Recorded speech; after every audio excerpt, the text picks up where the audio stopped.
무지개라고 하는 것들도 실제로 우리 눈을 그래서 이 부분을 가리켜서 뭐라고 그러죠? 동공 밖에 있는 요것들을 홍채라고 얘기하죠. 그죠? 이 홍채는 무슨 홍자예요? 무지개 홍자예요. 우리 왜 저기 홍살문, 홍살문 할 때는 좀 붉은 홍자구나. 이렇게 무지개처럼 이렇게 돼 있는 다리 같은 걸 홍은교 뭐 이렇게 얘기할 때가 좀 있죠. 아무튼 여기서 얘기하는 요 홍채는 무지개를 뜻하는 홍자예요. 그래서 무지개와 흡사한 형상을 이루어지고 있고, 또 실제로 그 홍채학이라고 하는, 의학계에서는 홍채학이라고 하는 분야가 있는데, 원래는 티베트의 수련의 한 방법이었어요. 한 사람의 영혼을 들여다보는, 이 사람의 전생은 무엇이었고 나랑 어떤 인연이어서 만났을까를 알아보는 방식 중에 하나였는데, 서구에서는 이것이 안과의 한 방향, 안과에서 응용하면서 육체에 어디에 병이 있고 어디가 건강한 거를 체크하는 방식으로 진행되어 있죠.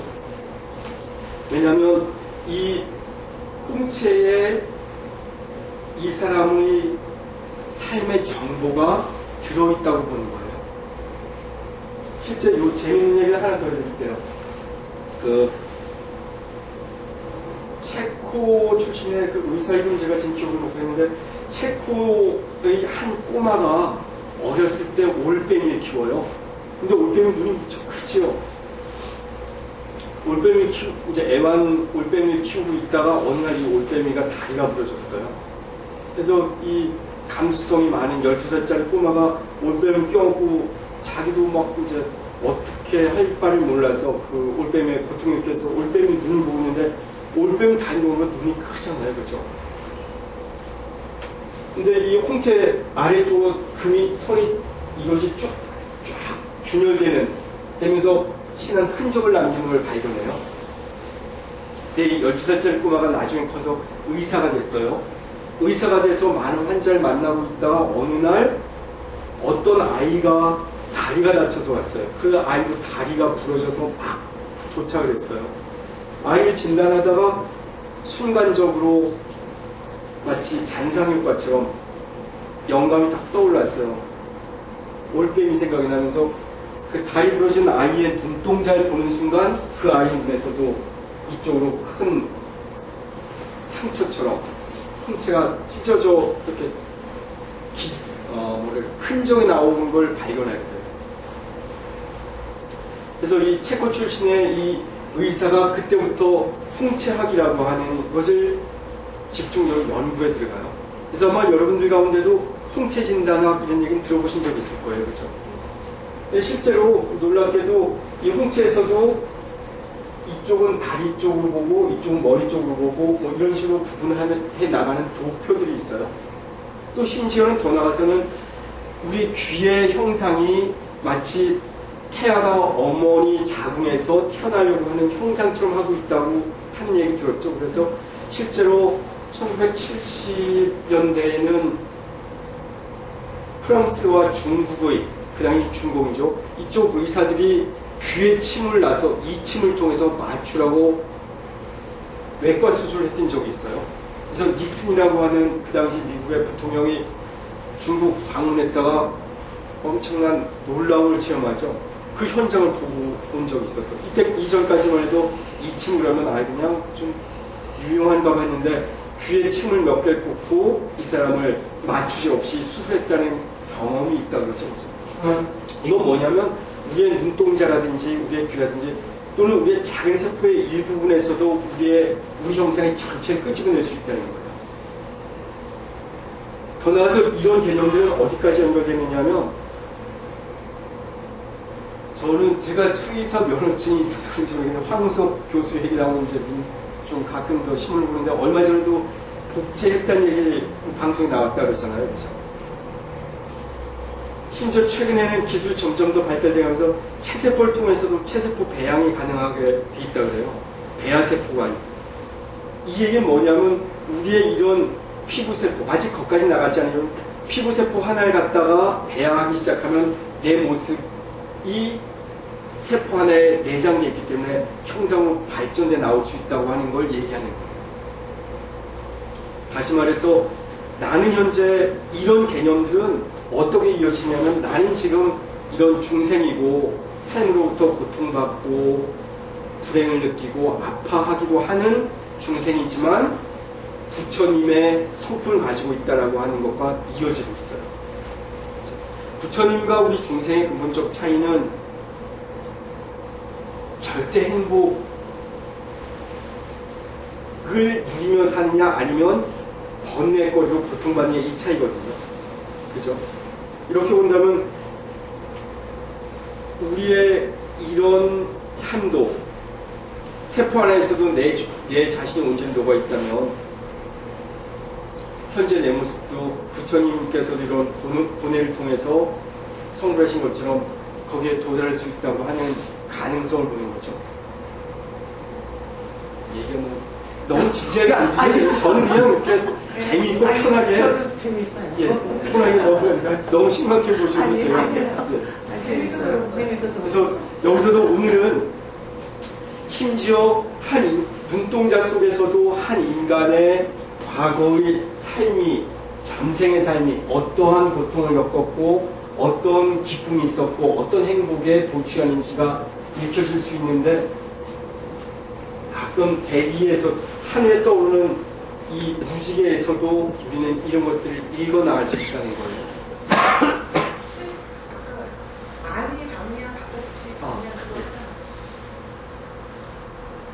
이 무지개에서도 어디가 더 밝을 것 같아요. 요 사진 있죠, 그죠?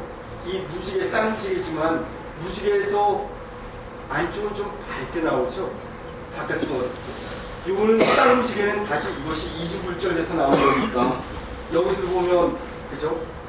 요것과 요것 보면 그래서 붉은색 기운 안쪽은 검게 돼 있어요. 무지개에서도. 그리고 보라색, 그러니까 자외선, 우리 여기 보면 붉은색은 적외선 부분이 되겠죠, 그죠? 적외선 부분은 검은색으로 나오고요. 자외선이 있는 곳은 밝은 형상이 나오게 돼 있어요. 이걸 쉽게 얘기하면 우리 동공의 눈동자에서도 어떻게 있죠? 눈동자도 이 사진은 무척 예외적인 사진이에요. 우리 대부분의 이 동공에서는 이렇게 그 붉은색 기운과 바깥으로 가면서 노란색으로 파란색으로 흑색으로 나가는 선은 쉽게 나오진 않아요. 이건 거의 서구적인 패턴의 눈이죠. 예, 모델이니까. 여기서도 붉은색 기운 안쪽은 동공은 검게 나오죠. 여기는 흰자위는 파란색, 여기 파란색이 약간 보이죠, 그죠? 파란색 바깥은 흰색으로 되어 있죠. 그러면 제가 이때까지 설명한 몇 가지만 보더라도 삶의 패턴은 금방 쉽게 나올 수 있어요, 그죠? 이 선에서도. 이해되셨죠? 아니, 저기. 밖에 나왔죠. 자, 여기 보세요. 동공이 있죠, 그죠? 동공은 검죠. 바깥은 흰자위죠. 여기서도 이 눈동자에서도 동공 가까이는 붉은색으로 나오죠. 붉은색에서부터 주황색, 노란색, 보라색으로 나가다가 흰색으로 되어 있죠. 그럼 무지개에서도 붉은색 기운이 있는 곳 바깥은 이걸 뭐 바깥이라 그럴지 뭐 붉은색과 보라색, 그러니까 자외선 부분 너머로 가면 흰색으로 밝은 색으로 나올 수 있다는 건 기본적인 이치라는 거예요. 그 자유를 보면 이런 비밀들은 아주 쉽게 드러날 수 있어요. 우리 삶 속에서. 좀 왜 제가 이걸 보여드리는지 이해되시죠? 이걸 가지고 나서 이런 설명이 12연기와 일정하게 연결되어 있다든지 하는 것들도 바로 이해되실 거예요. 아까 사실은 제가 다른 사진 사람의 형상을 보여드렸는데, 보살님이 지적해 주신 부분은 사실 여기서 설명을 한 번 더 하려고 했었어요. 이 사진에서 우리가 무엇을 볼 수 있는가. 이건 제가 그 심리 테스트의 로르샤 기법은 이거보다 훨씬 복잡한데 그것의 전 단계에서 우리 이거 많이 보죠, 그죠? 여기서 우리 대표적으로 무엇을 보느냐 그러면 두 가지 대답이 나온다고 그래요. 어떻게 있냐면 흰색을 중심으로 보는 사람들이 있고 또 하나는 흰색을 배경으로 검은색이 중심이 되는, 이 흰색과 검은색 중에 무엇을 중심으로 보고 무엇을 배경으로 보느냐에 따라서 내용적 이미지는 완전히 달라져 있어요. 이건 뭐 많이 보셔서 잘 아시는 거죠. 우린 이렇게 삶에 대해서도 끝없이 착각을 하고 있어요. 다시 말해서 반야신경에서 제가 몇 번째 얘기하지만 전도몽상을 얘기하죠. 그죠? 원리 전도몽상, 이 꿈같은 세계로부터 전도되어 있는 이 몽상의 세계로부터 멀리 떨어질 때만이 삶의 실제에 도달한다고 보는 거예요. 그래서 반야신경 마지막에서도 아제아제를 얘기하는 거예요. 넘어서자고. 우리는 이런 꿈의 세계, 이런 비실제의 세계, 이런 어둠의 세계에서 밝은 세계로 가야 된다고 얘기했다는 것이 반야신경의 핵심이죠. 천수경 강의 말고 성법스님의 반야신경 강의도 있어요. 그 책도 재밌어요. 보겠습니다. 이런 것 속에서도 우리는 부처님께서 왜 어둠 속에서 뱀을 보고 두려워하는 사람에게 사실은 밝음 속에서 보면 그것은 더 이상 뱀이 아니고 썩은 새끼줄이었다고 하는 걸 알게 해주시는 거죠. 그죠? 이런 죄로 끝없이 나가는 거예요. 여기 또 다른 재밌는, 여러분 보세요. 어떻게 보이죠? 회오리 치고 돌아가는 모습으로 보이죠? 그죠? 근데 실제로 천천히 한번 해보세요. 요선 따라서 그대로 가볼게요.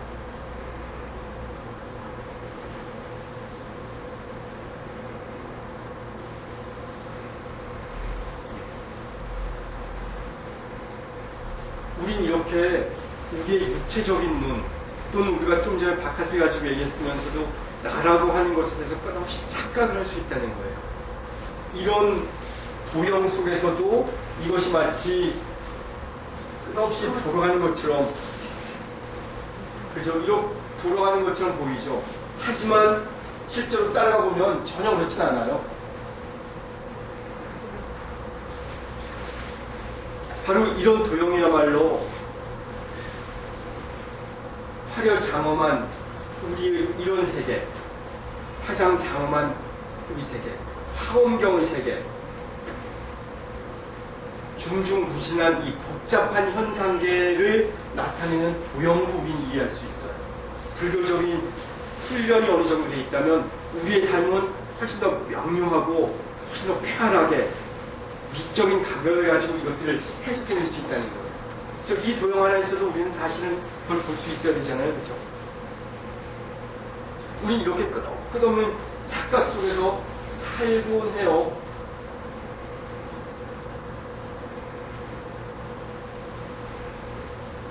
나머지 중간에 있는 건 나중에 한 번 더, 여기에도 이런 도형에서도 사실은 여러 가지 비밀들이 더 있는데 이건 나중에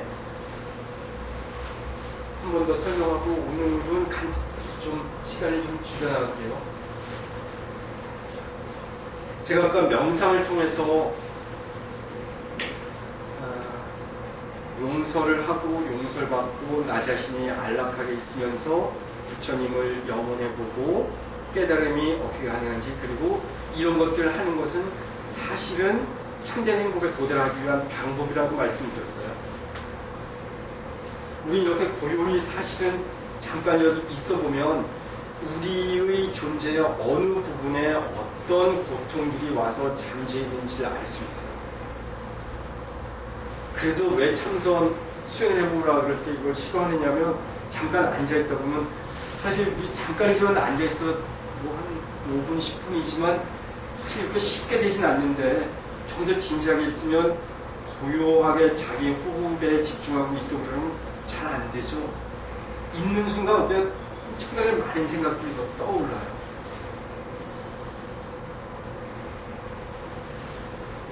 마치 외부에서 빛이 들어와서 먼지가 허옇게 잘 보이는 것처럼. 근데 이런 자기 내면을 통찰하기 싫어하는 마음 때문에 분주해지는 거예요. 그래서 우리 대부분 재밌는 것들은 그 집에 들어오면 요즘 그 인터넷에 대한 설명이 더 재밌겠네요. 예전에는 집에 들어오면 채널 가지고 TV 본다고 그랬지만 요즘은 사실 젊은 아이들은 이렇게 엄청난 게임에 이렇게 많이 빠져 있죠, 그죠? 게임에 중독이든 뭐 게임에 심취하는 것이든 그렇게 되는 건 자기 스스로 고요히 있는 것이 힘들어서 그래요. 우리 사실 그런 체험이 있을 거예요, 그죠? 우리 보살님도 하루 열심히 일하다가 집에 가서 조용히 있으려고 그러면 사실 열심히 근무할 때보다 더 복잡할 때가 많죠. 그죠? 낮에 받았던 전화, 업무 보고, 또 멀말들 때 해야 될 일들, 뭐 이런 것들이 떠오를 수 있어요. 어느 날 이렇게 밤에 누우면 잠은 안 오고 이런 생각에 잠겨볼 때도 그렇죠. 근데 이 세계, 법계 세계는 우리의 생명을 귀중히 여기기 때문에 그럴 때마다 망각의 장수를 쉽게 보내주죠. 그것들을 다 이렇게 기억하고 있기 어렵습니다. 사실은 이 그림을 좀 이해하고 나면 좀 이렇게 고요에 앉아 있을 수 있는 힘은 좀 생길 수 있을 거예요. 길상사 있을 때 참선 지도를 해보고 가끔 개인 면접을 해보면 사실 고요에 앉아있으면 좋긴 한데 너무 힘들다는 얘기예요. 좋은데 힘들다는 거죠. 뭐냐면 고요해지긴 하는데 조금 더 고요함의 깊이로 내려갈수록 엄청나게 많은 것들이 자기의 귀 흔들고 있음을 알게 되는 거예요. 가끔 이렇게 있어보면 그런 느낌 받죠. 그래서 이렇게 있으면 문득 떠오르는 생각들 속에는 대부분 이랬으면 좋았을 걸, 이렇게 했어야 했는데 라고는 후회들, 또는 그것들로 인해서 그때 반응을 제대로 하지 못한 나 자신에 대한 분노, 상황에 대해서 괜히 화가 나고 수치스럽고 이런 것들이 자꾸 반추가 돼요.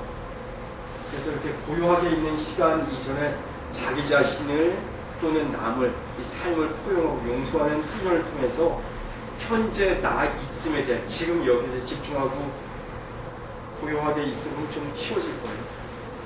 자, 우리 존재의 에너지 튜브는, 우리 사람은 하나의 관이라고 생각할 수 있다 그래요. 그래서 위로부터 이렇게 아래쪽으로 흘러가는 관의 모습이죠. 그래서 우리 동양에서도 우리의 좋은 관상을 얘기할 때 항상 천원지방이라고 얘기하면서 머리는 둥글어야 되고 발은 모가 나야 된다고 그러죠.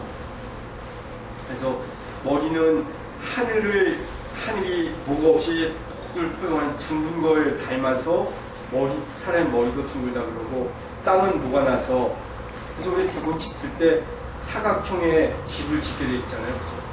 그래서 발은 이렇게 모가 나 있다, 땅에 닿아 있기 때문에 이렇게 천원지방을 얘기하는 거예요.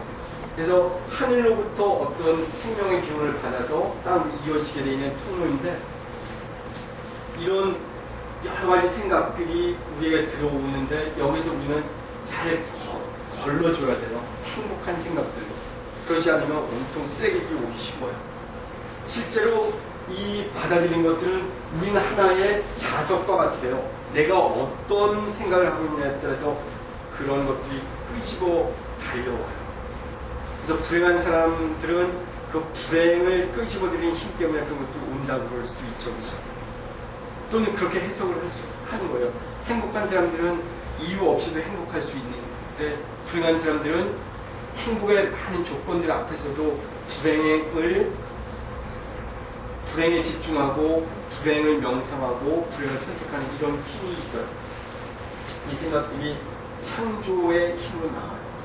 어떤 한 마음이 일어남으로 인해서 이 세계가 있었다. 한 생각의 꺼짐으로 인해서 만물이 사라진다. 일체 유심초다. 이런 얘기 하는 거 아니에요.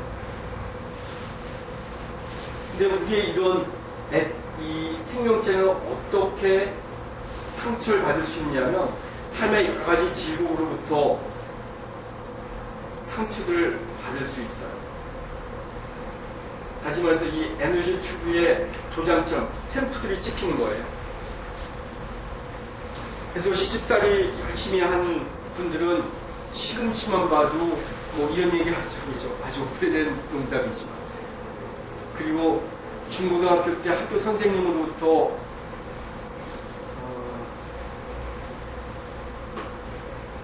정당하지 못하게 억압을 당했다. 아니요, 크게 잘못도 아닌데 학교 선생이 그 시범 케이스로 잡아서 이렇게 때렸다 그러면 그 학생은 교사들 하면 선생님들 그러면 선생님을 보지 않고 아 이거 꼰대들 이렇게 반응이 있는 거예요.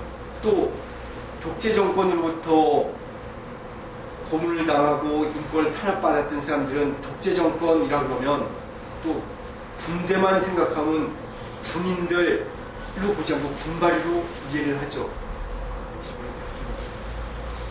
이런 스탬프를 인식을 해야 돼. 내 에너지의 패턴은 어떻게 돼 있고 나는 어떤 도장을 지켰는가. 이것들이 사실은 아까 홍채에서도 홍채 진단학 얘기를 하면서 한 것처럼 내 자신의 업이 되는 거예요.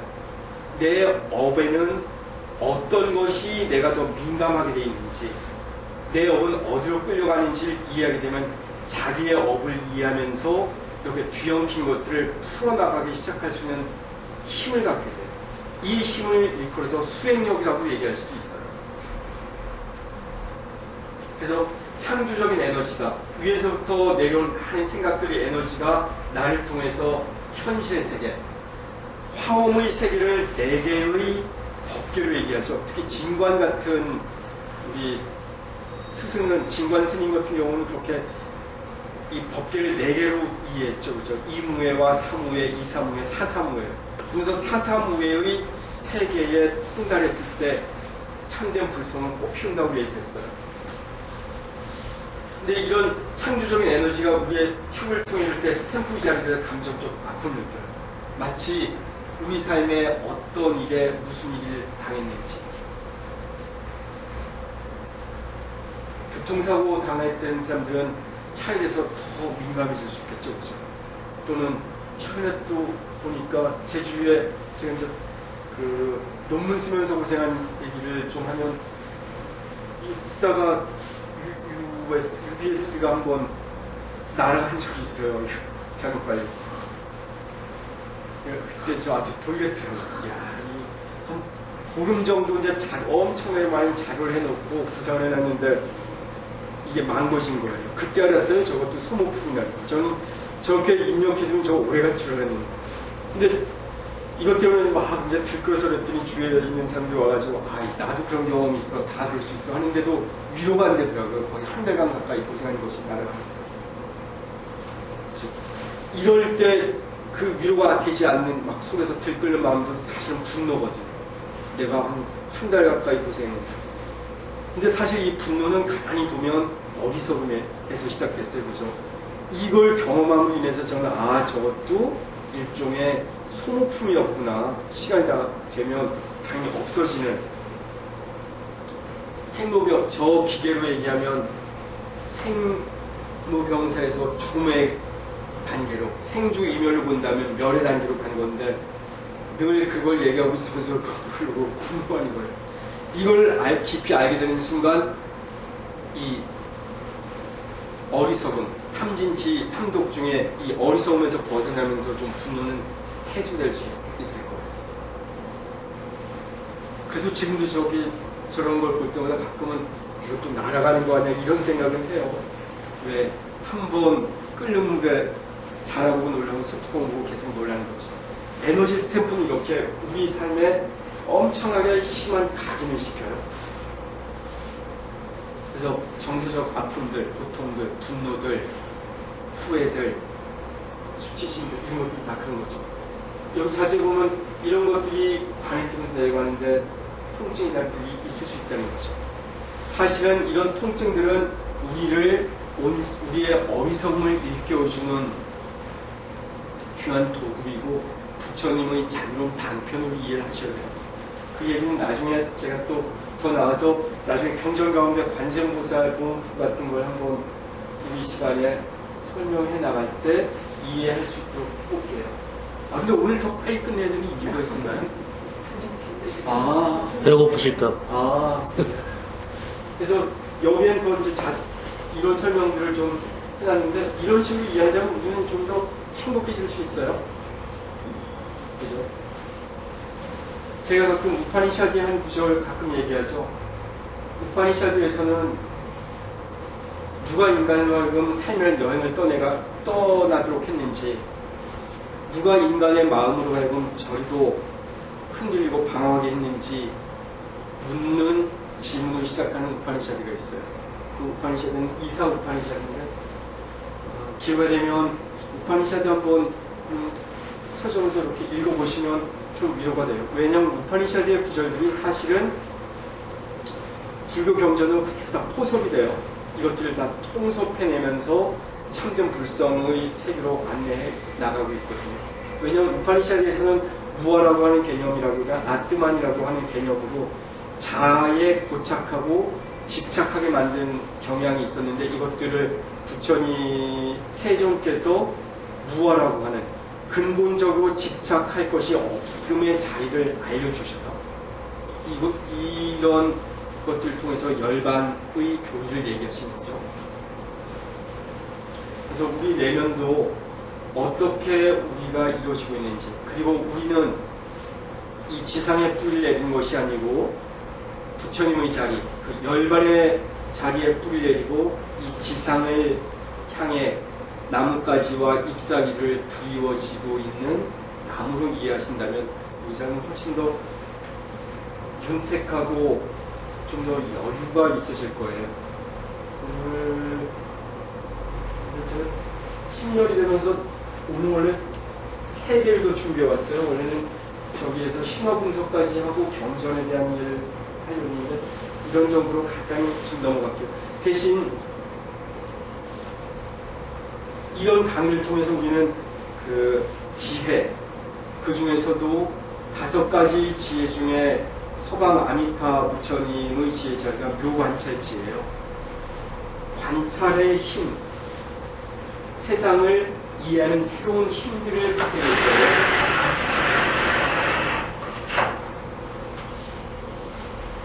그걸 가르쳐서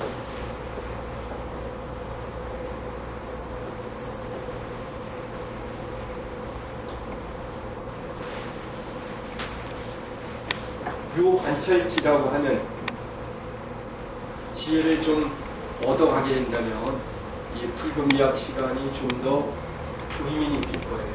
그래서 우리가 아까 보았던 그 눈동자를 통해서도 동공은 어두워야 되고 흰자리 쪽은 밝아야 된다는 걸 떠오르는 무지개를 통해서도 이해할 수 있었죠. 그래서 우리 이때까지 그냥 무심히 넘어가잖아요. 이런 것들에 대해서. 또는 500원짜리 동전을 누가 만든다 하더라도 어느 쪽으로 머리를 두는 것이 올바른지, 또는 올해가 임진년인데 임진년 음력 3월 이때 되면 어떤 현상이 더 있을 건지, 이걸 중앙선거관리위원회에서도 알고 그때를 총선을 잡았을까요?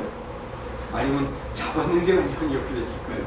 그건 우리가 좀 더 지혜가 있게 되면 좀 더 잘 이해할 거예요. 그리고 이런 묘관찰지의 힘들이 더 생겨진다면 우리가 살아온 삶의 무게, 삶의 길이보다 더 깊은 1000년, 2000년 또는 세종께서 계시는 그 당시에 나는 그때쯤 어느 자리에 있었을지도 한번 알아보는 지혜가 생길지도 모르죠. 우리의 지혜가 거기까지 깊어지지 못해서이지 알게 되면 분명히 그걸 알 거예요. 우린 또 그런 희망을 갖고 살 수 있고요. 묘한 찰지를 조금 설명해 주시죠. 네.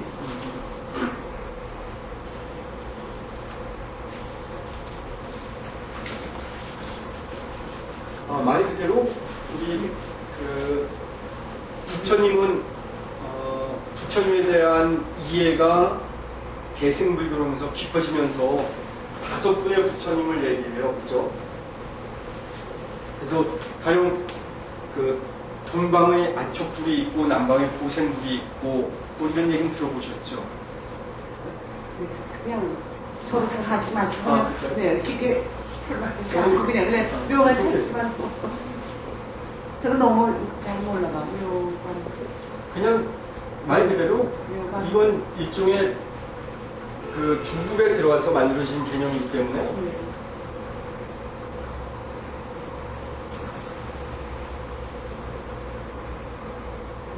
그냥 어떤 그 무엇인가 보아서 통찰해내는 기묘한, 신묘한 지혜를 뜻하는 거예요. 개념의 얘기겠지만 아까 우리가 홍채를 얘기했잖아요. 그죠? 무지개 현상을 통해서도 그리고 여기서 홍채라고 하는 눈동자의 홍채를 통해서도 동공은 더 어두운 색이 되고 자외선 쪽 보라색 바깥은 흰자로 돼 있다는 것들이 하늘과 땅에서 이루어진 것들이 모두 다 상통해 있다는 걸 알잖아요.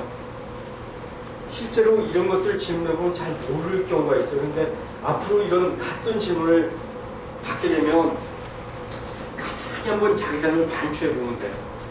바로 이런 것들은 그야 말 그대로 선문답하고 다 이어져 있어요.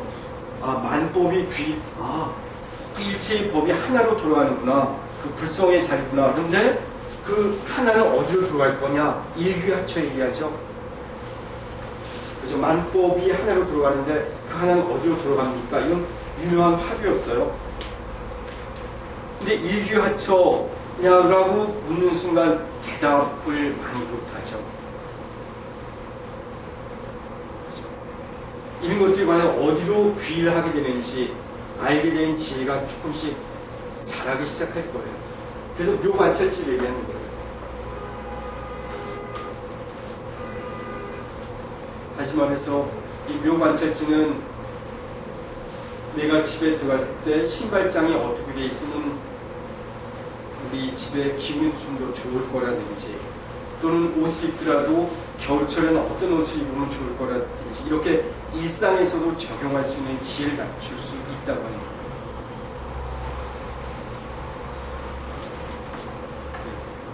저는 묘관찰지를 얻게 된다 그렇게 되는 거죠. 지금 그 무지개와 홍채의 이런 연관성을 깨달으면서 자연과 저런 지혜들이 하나씩 일상의 지혜도 깨우치는 게 도리일 수 있어요. 그리고 사실은 불교에서는 얘기하는 게 우리 지혜와 방편에 대한 얘기를 하잖아요. 그렇죠? 부처님 쉽게 얘기해서 뭐 새도 좌우의 날개로 난다는 것처럼 한쪽에서는 중생들을 향한 나 자신을 향한 일체를 향한 자비의 마음이 있어야 되고 또 한 손에는 또 한쪽의 도리는 참된 지혜의 증득이죠. 이 지혜를 통해서만이 사성제라든지 12연기를 온전히 이해할 수 있고 삶으로부터 부대끼거나 절망하거나 힘들어하지 않고 흘러가는 물처럼 흘러가는 물이라고 하는 건 도교적인 느낌이지만 부처님이 얘기한 참된 행복에 도달할 수 있죠. 거친 물결에 휘말리지 않고 저 언덕에 도달할 수 있을 테니까. 그러다 보면 좀 더 이런 것들을 익숙해지다 보면 삶이 좀 더 삶에 대해서 유연해질 수 있을 거예요. 따님이 와서 막 신경질 내더라도 오늘 내 딸 아이 마음이 아파서가 보구나 하는 이해심도 생기고 어떻게 받아들여서 이해시켜줄지도 알게 되고 그럴 거라고 생각하고 또 실제로 그래요. 가만히 지내고 애쓰셨습니다.